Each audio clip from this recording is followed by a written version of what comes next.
तो सागरीय तथा महाद्वीपीय द्रोणियों की उत्पत्ति के संबंधी सिद्धांत थे, उसमें हम लोगों ने संकुचन और प्रवाह के सिद्धांत पढ़ लिए थे, महाद्वीपीय प्रवाह के सिद्धांत। आज हम लोग पढ़ेंगे संवहनीय धारा सिद्धांत। संवहनीय धारा किसे कहते हैं? तो संवहनीय धारा वो होती है, जैसे मान लिया ये है पृथ्वी, ठीक है। तो पृथ्वी के अंदर यहाँ पे जो मैग्मा, जो गरम गरम मैग्मा पाई जाती है, वहाँ से जो हॉट प्ल्यूम बने गरम मैग्मा ऊपर जाती है। धीरे धीरे ऊपर जाते टाइम क्या होता है, ये पृथ्वी की सतह से टकराती है, टकराने के बाद इधर क्षैतिज रूप में इस तरफ चली जाती है और धीरे धीरे ठंडी होकर के फिर एक केंद्र में चली जाती है। तो जो केंद्र में आती है तो इसे कोल्ड प्ल्यूम कहते हैं, ठंडी होकर के। और जो क्षैतिज में चली जाती है उसे लेटरल प्ल्यूम कहते हैं, क्षैतिज मैग्मा। और कोल्ड मैग्मा ठंडी, और हार्ड एचपी जो होती है हॉट फ्लूम, जिसे कहते हैं गर्म मैग्मा। तो इन तीनों के जो ये तीनों धारा चल रही, तीनों के सम्मिलित रूप को ही क्या कहते हैं, हम संवहनीय धारा कहते हैं। तो इसमें देखिए मैंने इसमें समझाया है कि यहाँ से देखो हॉट प्लूम निकल रही है, देन इसके बाद ये लेटरल प्लूम टकराने के बाद और यहाँ पे फिर जो कोल्ड होकर के फिर इसमें आ जा रही है, तो इस कोल्ड होकर के केंद्र में आ जा रही है, इसे कोल्ड प्लूम कहते हैं। इन तीन प्रकार के जो मैग्मा है, इन तीनों को सम्मिलित रूप को ही क्या कहते हैं, संवहनीय धारा कहते हैं। अब देखिए जब यहाँ से इस तरफ ऐसे कोल्ड हॉट प्लूम आई और इधर दोनों तरफ जाने लगी, तो इसको यहाँ पे कौन सा बल काम करने लगा केंद्र में, अपसारी बल। तो मतलब ऐसा केंद्र जिसके दोनों तरफ जो है क्या होता है, संचरण हो रहा है, तो उसके बीच में कौन सा बल काम करता है, डाइवर्जिंग फोर्स, दोनों को संचरित कर रहा है, अलग कर रहा है। और कन्वर्जिंग फोर्स जब एक ही केंद्र की तरफ दोनों आ रहे हो, प्लेट जो है एक ही केंद्र की तरफ आ रहे हो, तो उसे वहाँ पे कन्वर्जिंग फोर्स अभिसारी बल काम करता है। तो देखिए यहाँ पे मैंने तीर के माध्यम से दिखाया है, इधर से इधर दोनों आ रहे हैं, तो यहाँ अभिसारी बल काम कर रहा है, और इधर जब दूर जा रहे हैं तो यहाँ पे अपसारी बल कार्य कर रहा है। और यहाँ मैंने लिखा भी है एक, इसको पढ़ के दिखा देता हूँ, सुना देता हूँ। देखिए केंद्र से विपरीत दिशा में लगने वाले बल, मतलब एक केंद्र है, इसके विपरीत दिशा में लग रहा है बल, वह को अपसारी बल कहते हैं, जिससे परत टूट कर ज्वालामुखी निकलेगा, मतलब उधर से परत टूट करके ज्वालामुखी निकलेगा।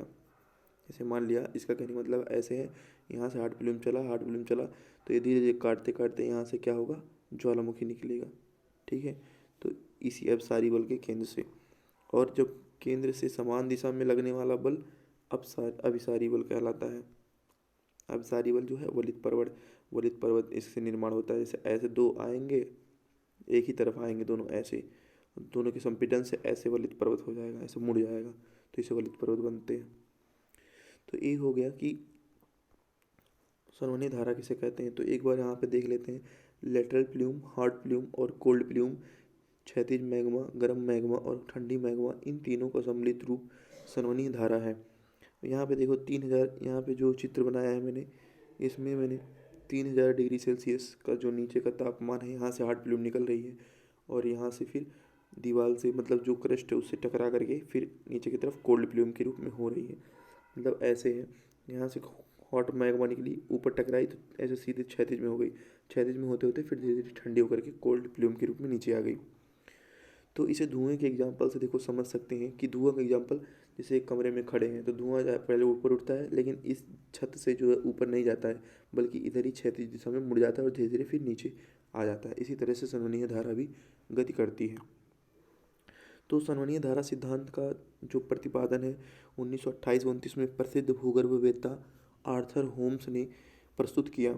इसके अनुसार पृथ्वी के मध्यवर्ती जो प्लेट है मेंटल, उसमें विभेदी तापन की वजह से निचले मेंटल का उच्च तापीय मैग्मा ऊपरी मेंटल की ओर गर्म धारा के रूप में संचरित होता है। मतलब जो निचले मेंटल में तापीय मैग्मा है ना, वो ऊपर की ओर गर्म धारा के रूप में संचरित होता है। लेकिन ऊपर कहाँ तक जाता है, भूपर्पटी से टकरा कर यह मैग्मा क्षैतिज रूप से तैरने लगता है। यह ऊपरी मेंटल को अपना तापमान प्रदान करते हुए फिर ठंडा हो जाता है। ठंडा होने के क्रम में यह भारी होने से पुनः कोल्ड प्लूम के रूप में अधोसंचरित माने नीचे आना अधोसंचरित होकर एक त्रियामी मैग्मा को पूर्ण करता है, जिसे क्या कहते हैं, संवहनीय धारा कहते हैं। फिर यह संवहनीय धाराएं हॉट प्लूम के सीड्स पर अपसारी बल काम करती हैं, जबकि कोल्ड प्लूम के सीड्स पर कौन सा बल काम करता है? अभिसारी। यहाँ तो अपसारी काम करेगा और यहाँ कौन सा काम करेगा? अभिसारी, क्योंकि दोनों केंद्र की तरफ आ रहे हैं और इधर केंद्र से दूर जा रहे हैं, तो अपसारी बल काम करेगा। यहाँ देखिए, वलित पर्वत श्रेणियों की उत्पत्ति, ज्वालामुखियों, भूकंप तथा द्वीपचापों की उत्पत्ति होती है। इसे निम्नलिखित आरेख से समझ सकते हैं। देन ये हो गया हमारा संवहनीय धारा सिद्धांत।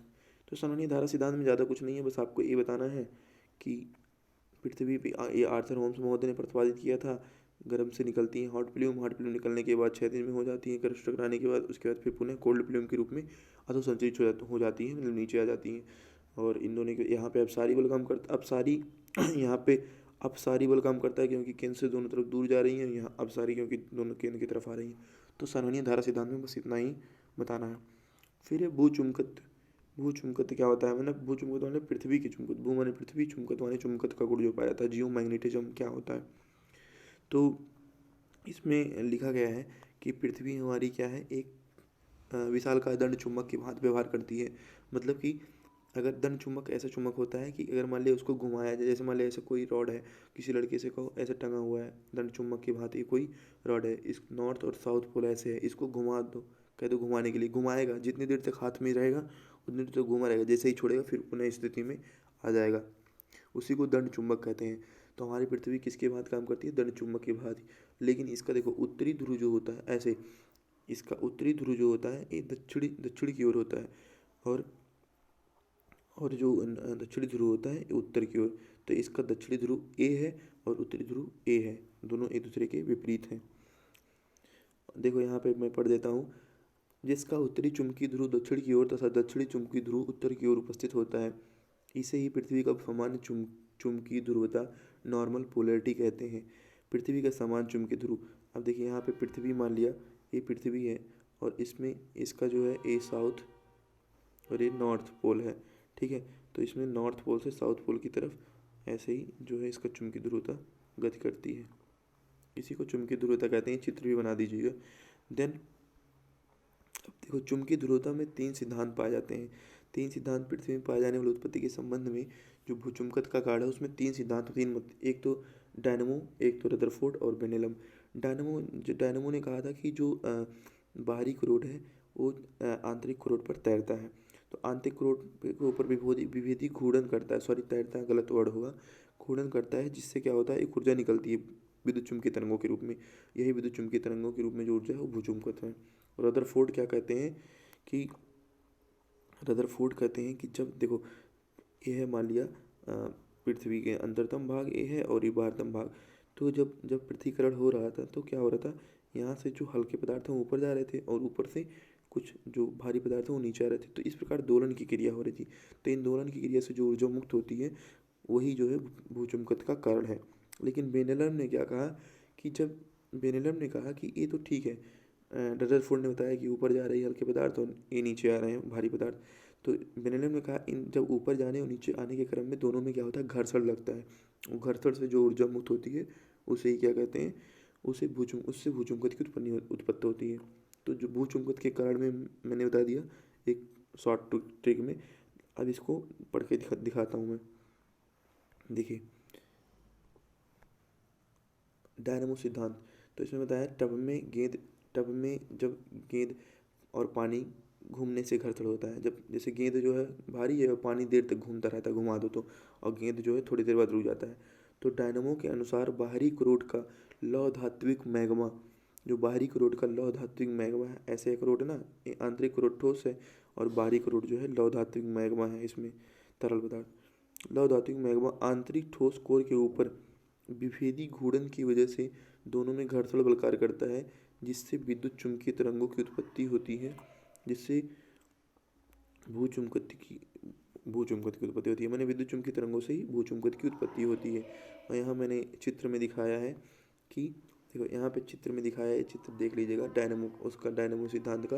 ये जो इनर कोर है, इनर कोर ठोस है और इसके बाहर जो तरल पदार्थ है आउटर कोर है और ये इनर कोर है। इन दोनों के बीच क्या हो रहा है, देखो ये टब की भांति दिख रहा है नहीं, टब के भांति, और ऊपर जो है छोटा सा गेंद दिख रहा है। तो इसमें दोनों में क्या होता है, विभेदी घूर्णन, इसको चर्निंग मोशन भी बोलते हैं, विभेदी घूर्णन होता है और ये घूर्णन का बल जो है वो चुंबकत्व का कारण होता है।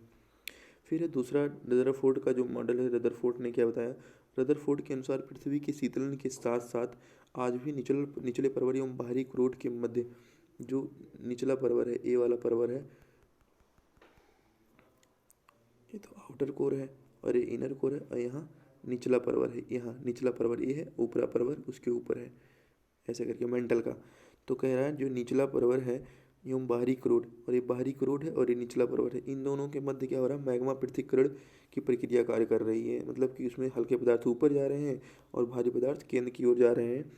तो देखो धात्विक घनत्व केंद्र की ओर, जैसे आयरन निकल कोबाल्ट डूब रहे हैं तथा हल्के खनिज ऊपर की ओर जैसे सिलिका एल्युमिनियम उत्प्लवित हो रहे हैं।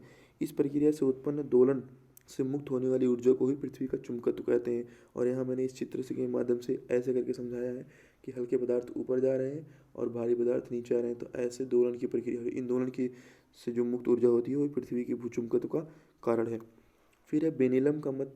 तो अभी देखो ये सब हम लोग पढ़ चुके हैं, बस रिवीजन चल रहा है, लेकिन अगर आपको समझ में नहीं आ रहा है तो आप जल्दी जल्दी ऐसे समझ जाइए, और देन इसको नोट्स जो है मैं टेलीग्राम में प्रोवाइड करा दूंगा, तो उससे आप जो है नोट्स देख लेंगे तो आपको और अच्छे समझ में आ जाएगा। वैसे मैं जल्दी जल्दी समझा दे रहा हूँ। बेनिलम ने क्या कहा कि देखो, बेनिलम ने कहा कि जब ये पदार्थ ऊपर जा रहे हैं, हल्के पदार्थ, और भारी पदार्थ क्या हो रहे हैं, नीचे आ रहे हैं, तो इन दोनों के बीच क्या करेगा, एक घर्षण बल काम करेगा। देखो लिखा, इनके अनुसार मैग्मा पृथ्वीकरण प्रक्रिया में असंख्य भारी धात्विक कणों के अवतलन, अवतलन माने नीचे होना, एवं हल्के कणों के ऊर्ध्व संचरण माने ऊपर जाने से आपस में लगने वाले घर्षण बल जिस प्रकार की ऊर्जा को मुक्ति करते हैं, उससे भूचुंबकत्व की उत्पत्ति होती है। तो तीन चीज़ें इन्होंने भूचुंबकत्व के बारे में बताया। फिर है भूचुंबकत्व के गुण क्या क्या होते हैं। तो भूचुंबकत्व के गुण कुछ देखेंगे। इसमें भूचुंबकत्व का पहला गुण है कि पृथ्वी का चुंबकत्व हमेशा समान नहीं रहता, बल्कि पृथ्वी का चुंबकत्व कभी वृद्धिमान तो कभी ह्रासमान होता है। जो ये चुंबकत्व है कभी बढ़ जाता है कभी घट जाता है, ऐसा चुंबकत्व पृथ्वी का समान नहीं रहता। दूसरा है चुंबकीय ध्रुव परिभ्रमण, मैग्नेटिक पोलर वॉन्डरिंग। तो परिभ्रमण में क्या होता है, जैसे मैंने बताया पृथ्वी का जो चुंबकीय ध्रुव है, नॉर्थ पोल जो साउथ की तरफ रहता है और साउथ पोल नॉर्थ की तरफ रहता है। तो कभी कभी ऐसा होता है कि ये जो है 11 डिग्री पे घूम जाता है, पृथ्वी का चुंबकीय ध्रुव ऐसे हो जाता है, साउथ पोल इधर आ गया, नॉर्थ पोल इधर आ गया। तो इस 11 डिग्री के घूमने को ही पृथ्वी चुंबकीय ध्रुव का परिभ्रमण कहते हैं। तो इसको आप साइंटिफिक भाषा में, मतलब जो जियोग्राफी की भाषा में कैसे लिखेंगे, यहाँ तो मैंने दिखा दिया है, ऐसे देखो साउथ पोल नॉर्थ पोल। तो ज्ञात हो कि पृथ्वी का चुंबकीय ध्रुव हमेशा एक ही स्थान पर स्थिर नहीं रहता है, बल्कि भौगोलिक ध्रुवों के दोनों ओर लगभग 11 डिग्री के साथ विक्षेपण होकर विस्थापित होता रहता है, जिससे चुंबकीय ध्रुव परिभ्रमण कहते हैं। इसका सर्वाधिक प्रभाव नेविगेशन सिस्टम में पड़ता है। इसका प्रभाव क्यों पड़ता है, क्योंकि अभी तो पृथ्वी का चुंबकत्व मान लिया ए है, लेके चले गए नेविगेशन सिस्टम, जहाज में चले गए, बस क्या हुआ, अचानक से चुंबकीय ध्रुव परिभ्रमण हो गया, तो दिशा का क्या हो गया, ज्ञान हट गया, तो उसमें प्रॉब्लम हो जाती है नेविगेशन सिस्टम में। इसलिए चुंबकीय ध्रुव परिभ्रमण जो है एक नेविगेशन सिस्टम में तो थोड़ा ज़्यादा प्रभाव पड़ जाता है इसका। फिर है चुंबकीय ध्रुव व्यतक्रमण। ओ था परिभ्रमण, ए है व्यतक्रमण। इसमें पोलर रिवर्सन होता है। इसमें क्या होता है कि जैसे अभी मैंने देखा परिभ्रमण में, ये साउथ पोल है और ये नॉर्थ पोल है, तो 11 डिग्री के बाद क्या होता है, साउथ पोल इधर आ जाता है, नॉर्थ पोल इधर आता है। तो ये तो हो गया क्या, परिभ्रमण। लेकिन व्यतक्रमण सेम उल्टा है, जिसमें क्या होगा, ये जो नॉर्थ पोल है ना, ये साउथ पोल है, ये दोनों नहीं रहेंगे, नॉर्थ पोल साउथ पोल नहीं रहेंगे, ये बल्कि ये नॉर्थ पोल हो जाएगा और ये साउथ पोल हो जाएगा, दोनों एक दूसरे के व्यतक्रम हो जाएंगे, विपरीत हो जाएंगे। तो इसको देख लो भाषा में कैसे, पढ़ के सुना देता हूँ। तो लिखा है पृथ्वी के चुंबकीय ध्रुवों में कुछ एक वर्षों में उत्तरी ध्रुव दक्षिणी चुंबकीय ध्रुव में तथा दक्षिणी ध्रुव उत्तरी चुंबकीय ध्रुव में परिवर्तित हो जाते हैं, जिसे चुंबकीय ध्रुव व्यतक्रमण कहते हैं। मतलब उत्तरी ध्रुव जो है वो दक्षिणी में चेंज हो जाए और दक्षिणी जो है उत्तरी में चेंज हो जाए, दोनों का एक्सचेंज हो जाए, तो उसे व्यतक्रमण कहते हैं, चुंबकीय ध्रुव व्यतक्रमण कहते हैं। यदि ऐसी परिघटना लगभग 1 लाख वर्षों में होती है तो इसे पोलरिटी इवेंट कहते हैं। और पोलरिटी इवेंट पे क्वेश्चन पूछा है प्रीलिम्स में, पोलरिटी इवेंट क्या है, किसमें, मतलब कौन से में घटना में संबंधित है, तो चुंबकीय ध्रुव व्यतक्रमण से। और यदि 7 से 10 लाख हो तो इसे इपोक पोलरिटी कहते हैं। और इपोक पोलरिटी भी पूछा है कि मतलब किसमें ये संबंधित है, तो चुंबकीय ध्रुव परिभ्रमण में संबंधित है। देन है पैलियो मैग्नेटिज्म, पूरा चुंबकत्व। तो पूरा चुंबकत्व का भी, पैलियो मैग्नेटिज्म या पूरा चुंबकत्व किसे कहते हैं, तो जब जो है किसी भी चट्टान की उत्पत्ति हुई, तो वहाँ पे जो स्टार्टिंग में जो पाया जाता था चुंबकत्व का गुण, उसे ही पूरा चुंबकत्व, पूरा माने पहले ही स्टार्टिंग में ही। तो इसको देख लो भाषा में कैसे पढ़ते हैं। कोई भी चट्टान, एक बार पढ़ के सुना देता हूँ। कोई भी चट्टान अपने उत्पत्ति कालखंड में जिस प्रकार के चुंबकीय गुणों को धारण करता है उसे पूरा चुंबकत्व कहते हैं। और इसे हम किसमें अध्ययन करेंगे, महाद्वीप जैसे सिद्धांतों का वर्णन करते हैं इसी के सिद्धांत पे, पूरा चुंबकत्व के सिद्धांत पे। अब तो ये हो गया कौन सा, ये था ये कौन सा था, भूचुंबकत्व के बारे में था कि भूचुंबकत्व में क्या क्या क्या हमने देखा।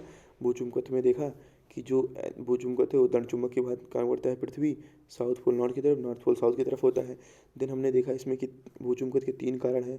एक तो था रदरफोर्ड का, रदरफोर्ड ने कहा कि क्या कहा रदरफोर्ड ने कि जो बाहरी क्रोड है और जो आंतरिक क्रोड है दोनों के विभेदी घूर्णन कार्य करता है, चर्निंग मोशन, और जिससे क्या होता है कि जो विद्युत चुंबकीय तरंग होता है उससे भूकंप उत्पन्न होता है। रदरफोर्ड ने कहा, और रदरफोर्ड के बाद कौन आया था, ना डायनामो था वो, सॉरी डायनामो ने कहा था ये वाला कि बाहरी क्रोड, और रदरफोर्ड ने कहा था कि जो हल्के पदार्थ में बाहर ऊपर जा रहे हैं और भारी पदार्थ अधो संचलित मन नीचे आ रहे हैं, तो दोनों से एक दोलन ऊर्जा काम कर रही है, दोलन ऊर्जा से जो है भूचुंबकत्व उत्पन्न हो रहा है। और बेनेलम ने कहा कि जब ये ऊपर जा रहे हैं और नीचे आ रहे हैं तो दोनों के बीच घर्षण बल काम कर रहा है जिससे चुंबकत्व उत्पन्न हो रहा है। और भूचुंबकत्व के गुण में हमने देखा चुंबकीय क्षेत्र की तीव्रता जो है हमेशा कभी कभी बढ़ जाती है, कभी कभी घट जाती है, और ह्रासमान और विद्यमान बोलते हैं। चुंबकीय ध्रुव परिभ्रमण में देखा कि जो है साउथ पोल जो है साउथ पोल 11 डिग्री पर झुक जाता है, मुड़ जाता है, परिभ्रमण करने लगता है, और इसका सबसे ज़्यादा प्रभाव नेविगेशन सिस्टम में होता है, जहाज़ परिचालन में। फिर व्युत्क्रमण में हमने क्या देखा कि जो साउथ पोल है वो चेंज होकर के नॉर्थ पोल साउथ पोल में हो जाता है। तो इस तरह से हमने भूकंप के बारे में देखा। अब हम लोग पढ़ेंगे सागर नितल प्रसरण सिद्धांत।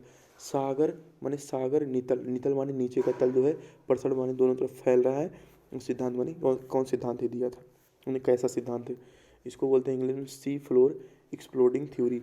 तो इसमें आप लोग देखो चित्र समझ गए, तो चित्र समझने के बाद जो है ये समझ में आ जाएगा।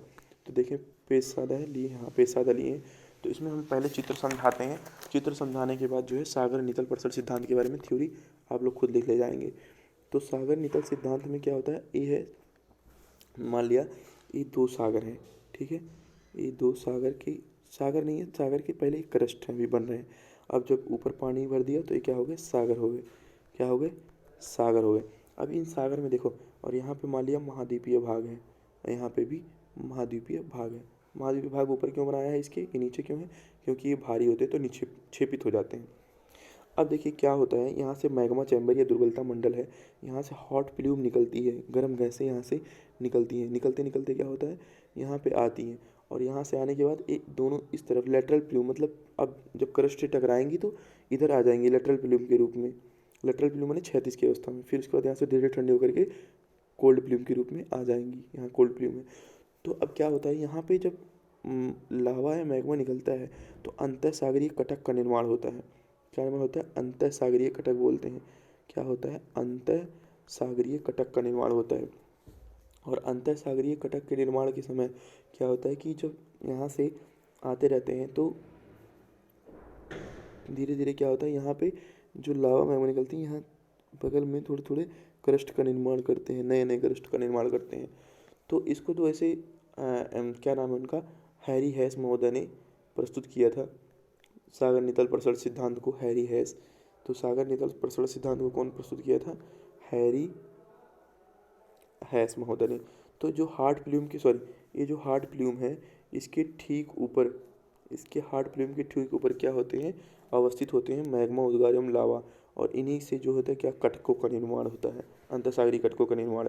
और यहाँ पे जो भ्रंश घाटियाँ बनती हैं उनमें क्या करता है, अभिसारी बल काम करता है।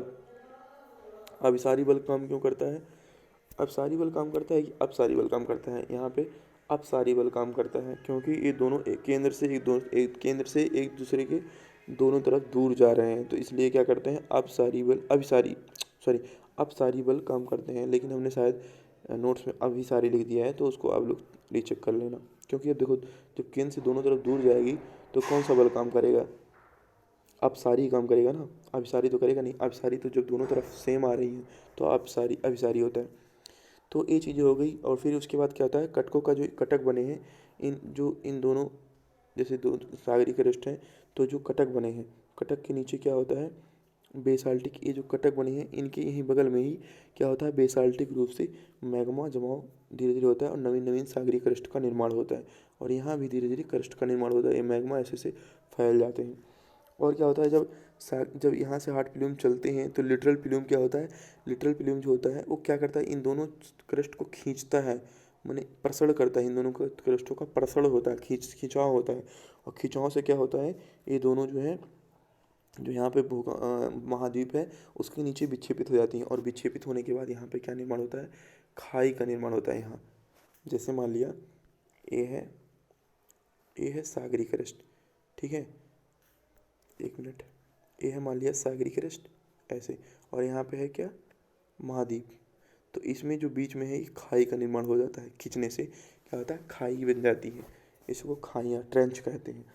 तो अर्थात अब कहा जाता है कि इन्होंने कहा कि सागर नितल प्रसरण सिद्धांत में कि जो ये कटक के सहारे निर्माण एवं खाइयों के समीप जो छेपड़ हो रहा है, जो यहाँ पे देखो ये सागर का क्रस्ट है, तो यहाँ है महाद्वीप, तो इन्होंने कहा जो यहाँ पे निर्माण हो रहा है और यहाँ पे जो क्षय हो रहा है, क्या छेपड़ हो रहा है, इसके अंदर जो जा रहे हैं छेपड़ से, और यहाँ तो हार्ट प्लूम से क्या हो जा रहा है, कट जा रहा है यहाँ पे आने के बाद। तो कट जाने के बाद कुछ जितने यहाँ पे निर्माण हो रहे हैं नए, इतना यहाँ पे कट जा रहा है। तो इसलिए कहते हैं कि पृथ्वी का जो क्षेत्रफल है वो, माने क्रस्ट का क्षेत्रफल जो है सागरीय तलीय प्रसरण के बावजूद समान क्षेत्रफल रहता है। जैसे मान लिया हम कहें ऐसे कोई चीज़ है, आगे से काटते जाओ पीछे से उतना बढ़ाते जाओ तो कोई फर्क हुआ नहीं। तो ऐसे ही सागरीय इसमें नितल प्रसरण सिद्धांत में हो रहा है, आगे तो यहाँ जमा हो रहा है ढेर सारे, और जमा होने के बाद क्या हो रहा है, नीचे जब निक्षेपित हो रहा है तो यहाँ से जो गर्म गैसें हैं वो इसको धीरे धीरे काट रही हैं, मैंने हटा रही हैं, तो इससे क्या होता है, क्षेत्रफल जो है बराबर बना रहता है। फिर हम बहुत ही महत्वपूर्ण सिद्धांत है प्लेट विवर्तनिक सिद्धांत, एक बार इसको पहले पढ़ लेते हैं। जो अभी हमने इसको बताया है सागरीय नितल प्रसरण सिद्धांत के बारे में, उसके बारे में थोड़ा पढ़ लेते हैं एक बार, देन फिर चलते हैं आगे। सागर नितल प्रसरण सिद्धांत, तो इसको खाली मैं पढ़ रहा हूँ, आप लोग ध्यान सुनिए, एक मिनट इसको जूम कर लेते हैं, ये मेंस के लिए इम्पोर्टेंट है। तो महाद्वीप तथा सागरीय तली की उत्पत्ति के संदर्भ में संवहनिक धारा सिद्धांत एवं पूरा चुंबकत्व के साक्ष्यों के आधार पर एक नवीन सिद्धांत 1960 में प्रिंसटन विश्वविद्यालय में प्रोफेसर रहे हैरी हेस ने प्रस्तुत किया। इनकी पुस्तक एस्से इन जियोपोएट्री में सागर नितल प्रसरण सिद्धांत की प्रस्तुत विवेचना देखने को मिलती है। इसका बिंदु निम्नलिखित है। अब यहाँ देखो मैंने चित्र बनाया है, ये महाद्वीप है और ये महासागर के क्रस्ट हैं और ये महासागर है। यहाँ पे अंतर सागरीय कटक का निर्माण हो रहा है और मेंटल से क्या निकल रहे हैं, हार्ट प्लूम, ये हार्ट प्लूम जा रहा है और यहाँ क्षैतिज प्लूम जा रहा है और ये कोल्ड प्लूम के रूप में आ जा रहा है नीचे, और यहाँ पे गल रहा है, मतलब जो यहाँ से कट रहा है इतना ही यहाँ पे बन रहा है। तो ये चीज़ हुई। तो अब देखो इसमें लिखा है, इसको पढ़ लेते हैं एक बार जल्दी। पहला, महासागरीय कटक संवहनिक धाराओं के हार्ट प्लूम के शीर्ष पर अवस्थित होता है, जहाँ निरंतर मैग्मा के उद्गार एवं लावा जमाव से कटकों का निर्माण एवं विकास होता रहता है।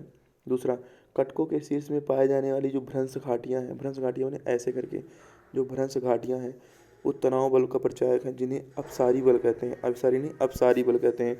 तीसरा है, कटकों के नीचे निरंतर बेसाल्टिक मैग्मा के जमाव से नवीन नवीन सागरीय क्रस्ट का निर्माण होता है। और चौथा है, लिटरल प्लूम सागरीय तलों में घर्षणात्मक खिंचाव बल आरोपित करता है, जिसके प्रभाव से सागरीय तलों कटके के सहारे दो विपरीत दिशाओं में प्रसरण करने लगती है। यह प्रसरण करता हुआ सागरीय पृष्ठ महाद्वीपों के किनारे कोल्ड प्लूम के अवतलन से क्या होता है, छेपित हो जाता है, जहाँ सागरीय खाइयाँ निर्मित होती है। अर्थात कटकों के सहारे निर्माण एवं खाइयों के समीप छेपड़ से विनाश की दर हमेशा समान रहती है, इसलिए सागरीय तली प्रसरण के बावजूद समान क्षेत्रफल वाली बनी रहती है। ये सब हमने देख लिया और चित्र जो है ऊपर हमने देख लिया। अब जो है बहुत ही महत्वपूर्ण टॉपिक है, ये है प्लेट विवर्तनिक सिद्धांत, जो कि टूजो विल्सन के द्वारा प्लेट और विवर्तनिक शब्द दिया गया था। तो प्लेट विवर्तनिक सिद्धांत जो है वो बहुत ही इंपॉर्टेंट है, टूजो विल्सन के द्वारा दिया गया था 1962-63 में। एंड इसमें देखो, प्लेट का अर्थ होता है स्थल मंडल के टुकड़े और टेक्टोनिक का अर्थ होता है सापेक्ष गति या भूकंप की गतियाँ। तो इसको नॉइज़ जो है बाहर बहुत ज़्यादा हो रही है, तो इसकी वजह से मैं थोड़ी देर बाद इसको रिकॉर्ड करता हूँ। प्लेट विवर्तनिक सिद्धांत